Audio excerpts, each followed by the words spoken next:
Pandemonium erupted outside a North Texas courthouse this afternoon after a swift verdict in the murder trial of a black Texas teenager who stabbed a white teenager in the heart after an argument at a high school track meet.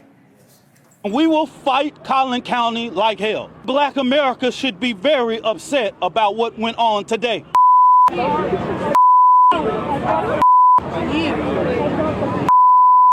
We have to come together. We have to stick together with each other because we are obviously all that we have.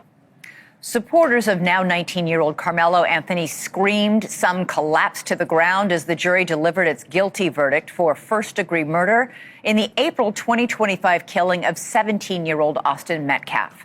Jurors needed only 2.5 hours to reach their decision, and they went with first-degree murder, even though the judge offered them the option of a lesser charge of manslaughter as they began deliberations. Inside the courtroom, the defendant, now convicted killer, reportedly began sobbing uncontrollably as the verdict was read. In Texas, justice is swift. Sentencing began almost immediately. That's when Karmelo Anthony's mother took the stand, crying and begging the jury to, quote, "Please have mercy on my son." Karmelo Anthony's defense team had argued in court that he stabbed the 6-foot, 200-pound Austin Metcalf in self-defense after the two argued about whether Karmelo Anthony could shelter from the rain under Metcalf's team's tent. Witnesses testified that Anthony told Metcalf, "Touch me and see what happens." But Karmelo Anthony's lawyers called his decision to pull a knife and stab Austin Metcalf a split-second reaction born out of fear after Metcalf put his hands on Anthony. Today, in closing arguments, prosecutors said you don't get to meet a shove with a stab, especially if you provoke the shove. Anthony had always admitted to stabbing Metcalf, but he declined to make that self-defense argument himself to the jury from the witness stand. Now, the case has stoked racial tensions from the start, driven in large part by social media influencers and TikTokers and a white supremacist group. Prosecutors, the defense attorneys, and even Austin Metcalf's own father have said this case has nothing to do with race. They say it's about a choice made in moments that ruined one man's life and ended another's. A boy is on the ground. His twin brother's hands are pressed hard against his chest, desperately trying to keep the life from pouring out of him.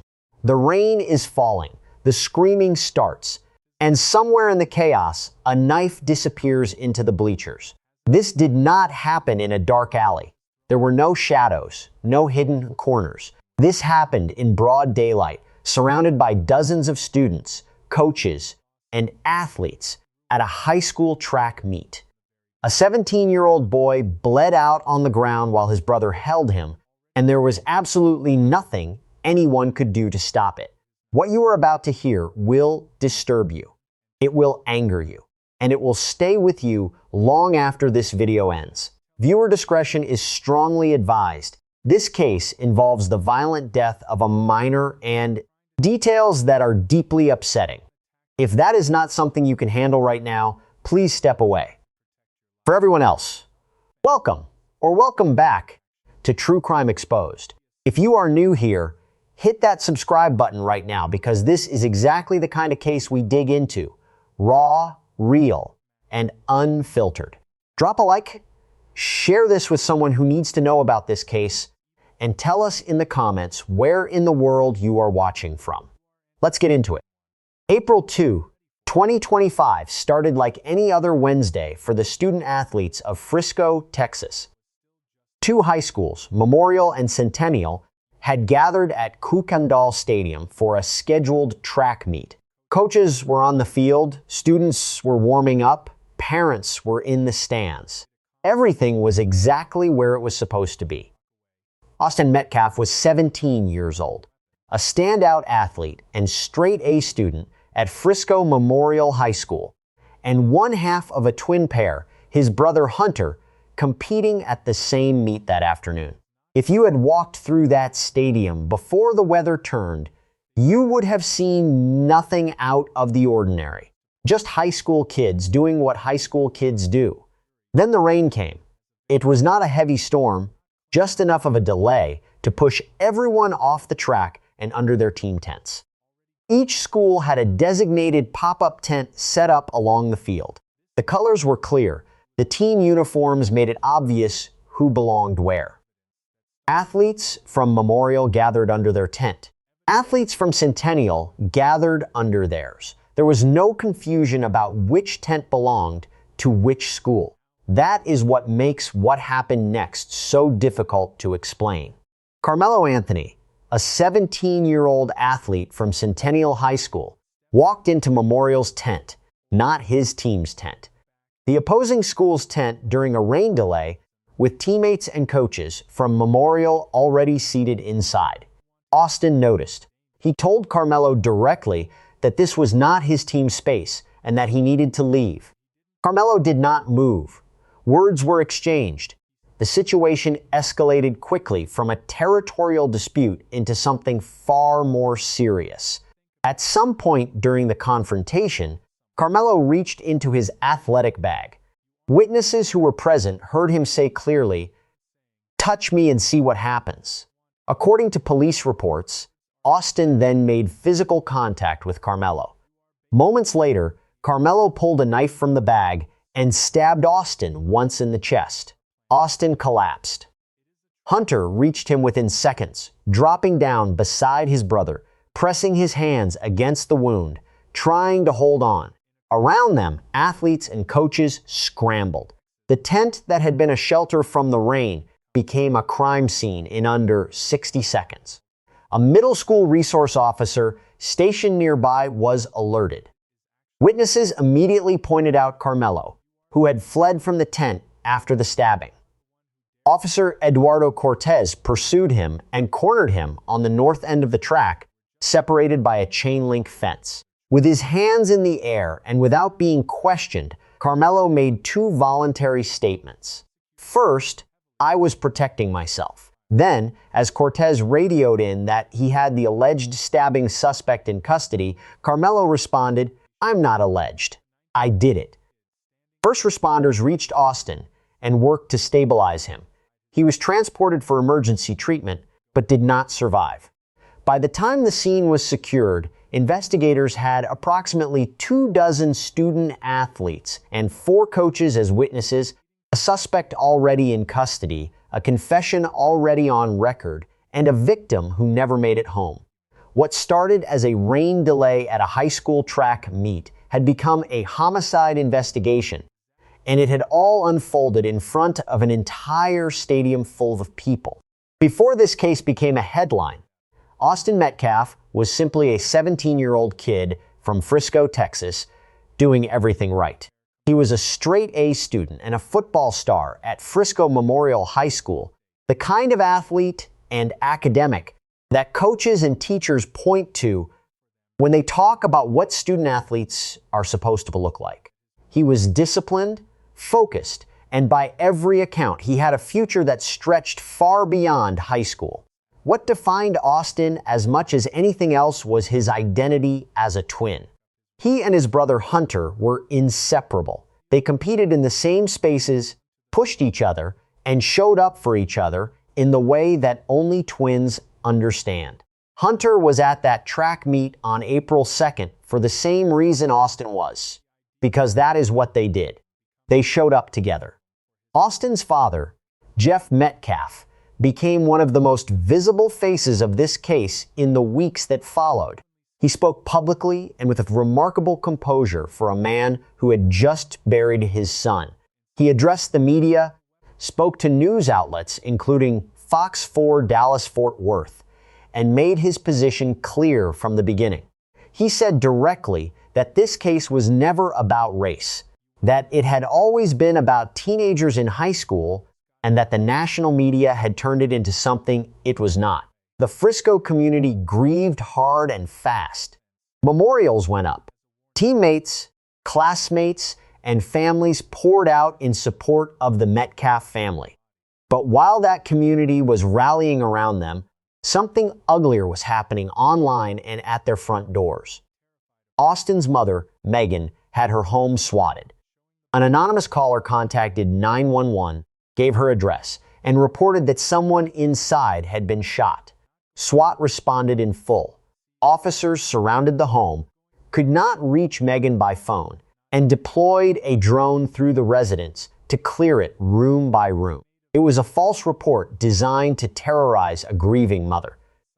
Jeff Metcalf was not spared either.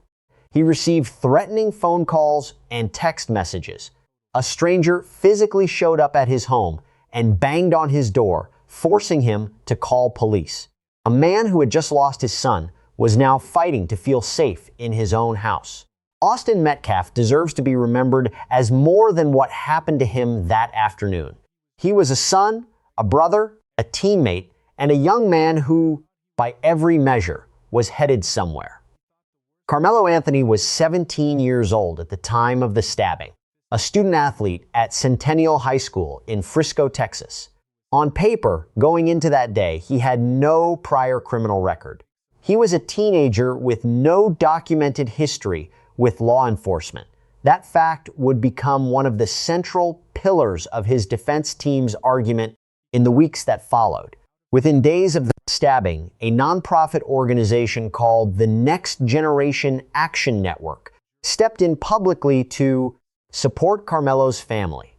The group, which has a history of involvement in high-profile cases with racial dimensions, announced their backing and helped facilitate a shift in Karmelo's legal representation.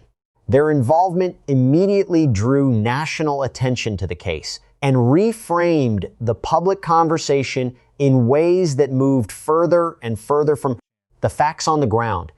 Just before the bond hearing, Karmelo's family retained Mike Howard, a Dallas-based criminal defense attorney. The timing was deliberate. Howard walked into that hearing representing a client whose initial bond had been set at $1 million, and the defense moved to have it reduced to $150,000. Their argument centered on Karmelo's age, his lack of criminal history, and his ties to the community. The prosecution pushed back.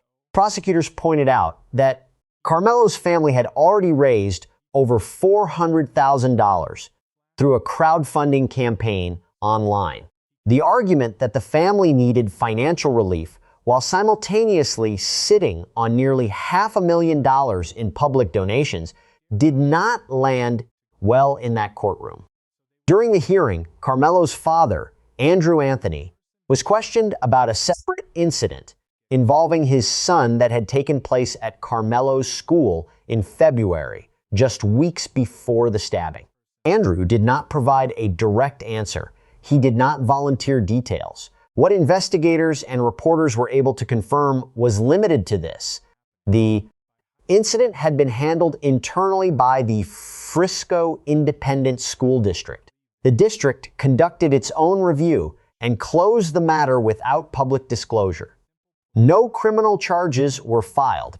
Whether Karmelo was the aggressor, a participant, or a bystander in that incident was never publicly clarified. Crime Story's investigative reporter Dave Mack, who covered the case closely, noted that the February incident was effectively glossed over at the bond hearing. When pressed, the response from Karmelo's camp amounted to nothing. No explanation, no transparency, no context offered. Meanwhile, outside of Frisco, certain national media outlets and advocacy organizations began framing the case through a racial lens.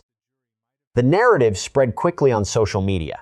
Jeff Metcalf addressed it head-on, stating publicly that the case had never been about race and had always been about two teenagers at a high school sporting event. His statement was one of the clearest and most grounded responses to come out of the entire media cycle surrounding the case. The portrait of Karmelo Anthony entering trial was a complicated one. 17 years old, no criminal record, but he had carried a fixed blade knife into a public school athletic event, used it during a confrontation, and made unprompted admissions to law enforcement immediately after. The one question that neither his attorney nor the district attorney's office had a clean answer to going into trial was the same question the public kept asking.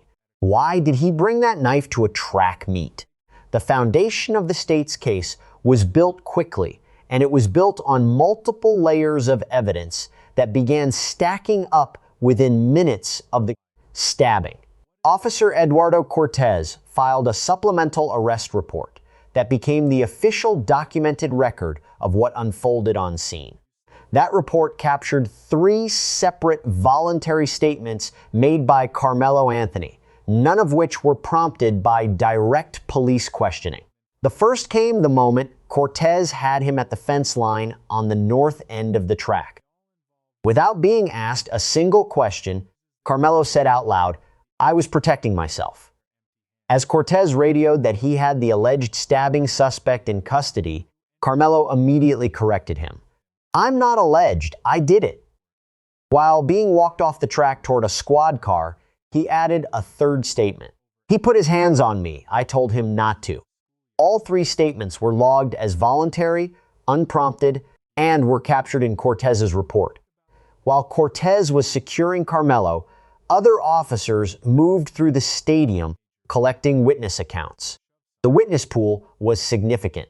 Approximately 24 student athletes and 4 coaches had been present under and around the tent area during the confrontation. Officers began taking statements immediately. Hunter Metcalf, Austin's twin brother, was in no condition to speak to investigators at that point. He had been pulled away from his brother by first responders, and officers noted he was too distraught to give a coherent account. They worked around him and returned to him later. The knife was not on Karmelo when he was detained. He had thrown it while fleeing the scene. Officers located it in the north bleachers of Kuykendall Stadium.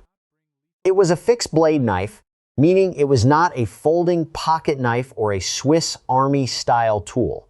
It was a knife with a permanently exposed blade, the kind that has no casual everyday explanation for being inside an athletic bag at a school event. By the time investigators reached the knife, the rain had intensified. Evidence preservation became an immediate priority. One officer pulled a blue tarp over the knife to protect it from the weather. To weigh the tarp down against the wind, the officer grabbed the nearest available object, a backpack sitting close by. That backpack was later identified as belonging to Karmelo Anthony himself. Despite the rain, forensic analysts were confident that usable DNA could still be recovered.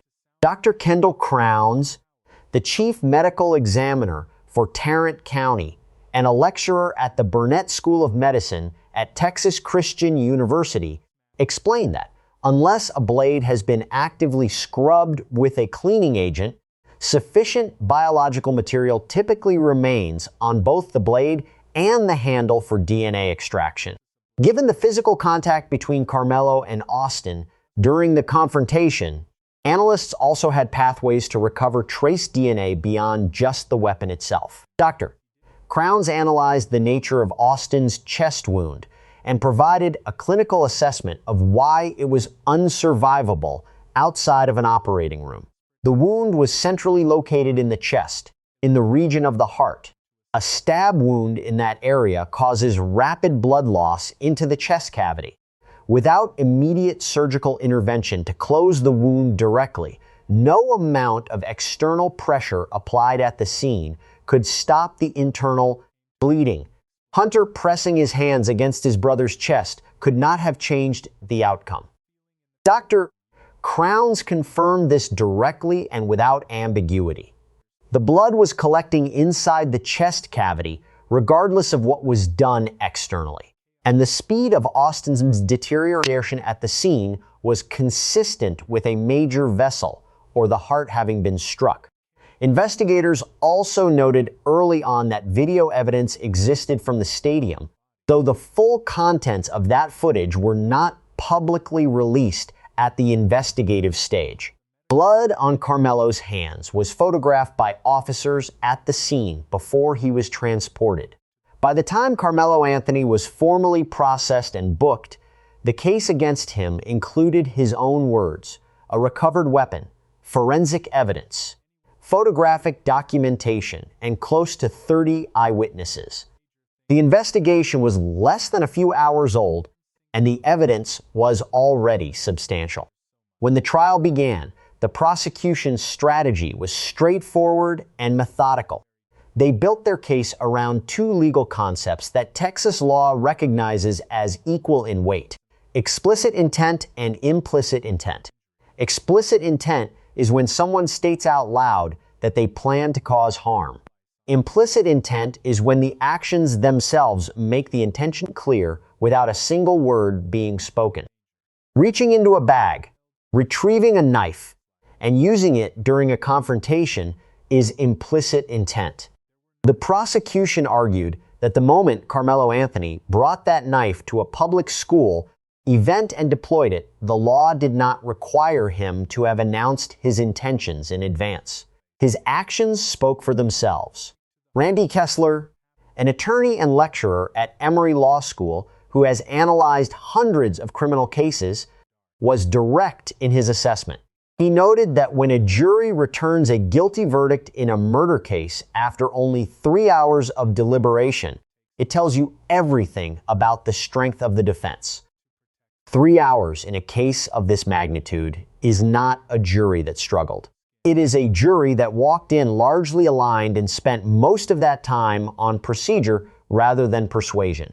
Kessler pointed out that from a defense perspective, the longer a jury deliberates, the more hope there is. When they come back in 3 hours, he said, your heart sinks. The defense had entered the trial leaning on a self-defense argument. Karmelo's position was that Austin had put his hands on him first, that he felt physically threatened, and that he acted to protect himself. They also explored whether a stand-your-ground defense could apply. Lisa Herrick, a partner at Varig Somerset, and a former juvenile prosecutor who has handled cases on both sides of the juvenile justice system, broke down exactly why that argument collapsed under scrutiny. Stand-your-ground law in Texas operates on the principle that a person has no duty to retreat when faced with a threat. But it also requires that the person invoking it was somewhere they had a legal right to be, and that the force used was proportional to the threat faced. Austin Metcalf was in his own team's tent. He was unarmed. Under Texas law, deadly force is only a legally justifiable response to deadly force. A verbal confrontation and a physical grab do not meet that threshold. Words alone, under Texas law, are explicitly not sufficient provocation to justify the use of a deadly weapon. Barry Hutchinson, a law enforcement veteran with 26 years, former detective and chief operator of Barry & Associates Investigative Services, addressed the evidentiary value of Karmelo's on-scene statements. He was unambiguous. A suspect voluntarily stating, "I did it" to a responding officer before being questioned is among the most damaging pieces of evidence a prosecution can present to a jury. Combined with the witness accounts that directly contradicted the self-defense narrative, Hutchinson noted that the state's case was reinforced from multiple independent directions simultaneously. Karmelo Anthony did not take the stand in his own defense. Legally, that is his right, and no jury is supposed to draw a negative inference from it. But practically, as Kessler and Herrick both noted, a self-defense claim is at its most persuasive when the jury can see and hear the person making it. When a third party argues that someone was in fear for their life, it can sound like constructed reasoning after the fact. Without Karmelo telling his own story, the defense was left arguing a position that the physical evidence, the witness testimony, and the defendant's own spontaneous statements all worked against. In Texas, the guilt phase and the sentencing phase move quickly and in close succession. Defense teams do not have months between the verdict and sentencing to regroup and prepare. Both phases require simultaneous preparation, which placed an enormous burden on Karmelo's legal team from the moment the trial began. The jury deliberated for 3 hours and returned a guilty verdict on the charge of murder. Karmelo Anthony broke down in court when the verdict was read. For the Metcalf family, it was the legal confirmation of what they had known since April 2nd. For Karmelo's family, it was the moment every worst-case scenario became reality. The verdict did not bring Austin back, but it closed the question of guilt permanently. The same jury that delivered the guilty verdict was responsible for determining the sentence. In Texas, that is how it works in cases where the defendant does not waive jury sentencing. The prosecution pushed for a longer term. The defense argued for significantly less. What came back was 35 years in the Texas Department of Criminal Justice. Under Texas parole law, Karmelo Anthony must serve at minimum half of that sentence before he becomes eligible for parole consideration. That means he will not face a parole board until he has served approximately 17 to 18 years. He was 17 when he committed the offense. He will be in his mid-30s before that conversation even begins. Randy Kessler, who had followed the trial closely, offered the most grounded analysis of why the jury landed on 35 years specifically. In his assessment, that number almost certainly reflects a compromise reached inside the deliberation room. In any jury sentencing, you have people who want the maximum and people who believe a younger sentence offers a path forward. 35 years sits between life in prison and a sentence that would have felt insufficient given the circumstances. Kessler noted that the jury appeared to leave a door open, not as leniency, but as an acknowledgement that Karmelo was 17 and that the justice system, at least in theory, allows for the possibility of rehabilitation over time. If he is a model prisoner, engages in educational programs, maintains clean conduct, and demonstrates genuine change, those factors will be weighed by a parole board 15 to 18 years from now. That board will not be focused primarily on how serious the crime was. Their question will be simpler and more forward-looking. What is this person likely to do if released? Jeff Metcalf responded to both the verdict and the sentence with the same measured composure he had shown throughout the entire case. He did not celebrate. He did not rage. He acknowledged the outcome and continued to speak with the clarity that had defined his public presence from the beginning. His position remained consistent. This case was about two teenagers at a high school event. The justice system processed it as exactly that. The case did not close without leaving larger questions on the table. Douglas Griffin, a senior police officer, president of the Houston Police Officers Union, and a man with 29 years on the gang task force, raised the issue that many in law enforcement had been thinking about since April 2nd. How does a student get a fixed blade knife into a school athletic facility without anyone knowing? There were coaches present. There were staff members. There were officials managing a sanctioned school event. And yet a weapon moved through that environment undetected until it was too late. Griffin's point was not to assign blame to any individual. It was to identify a systemic that this case exposed in how schools and school districts manage security at off-campus and on-campus sporting events. That conversation spread beyond Frisco and into school districts across the country following the verdict. Hunter Metcalf has continued to move forward in the way that someone in his position has no choice but to do. The Frisco community has rallied around the family consistently since the day Austin died. Memorials were established in Austin's name.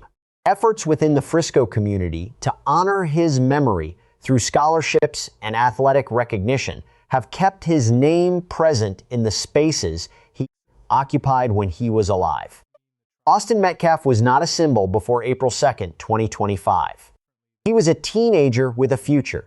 The fact that his name is now attached to a national conversation about school safety, about how quickly a routine afternoon can become a tragedy. And about what the justice system does and does not resolve is not how any of this was supposed to go.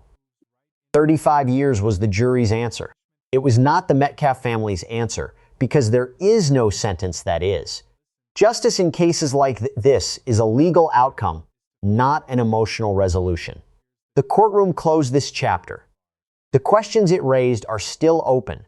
If this case stayed with you, you are exactly who this channel was built for. At True Crimes Exposed, we go beyond the headlines and dig into the facts, the evidence, the people, and the moments that the news cycle moves past too quickly. If you are not subscribed yet, now is the time. Hit that button, turn on notifications, and stay with us. Every case we cover is handled with the same level of detail you just watched. The next one is already coming. Do not miss it.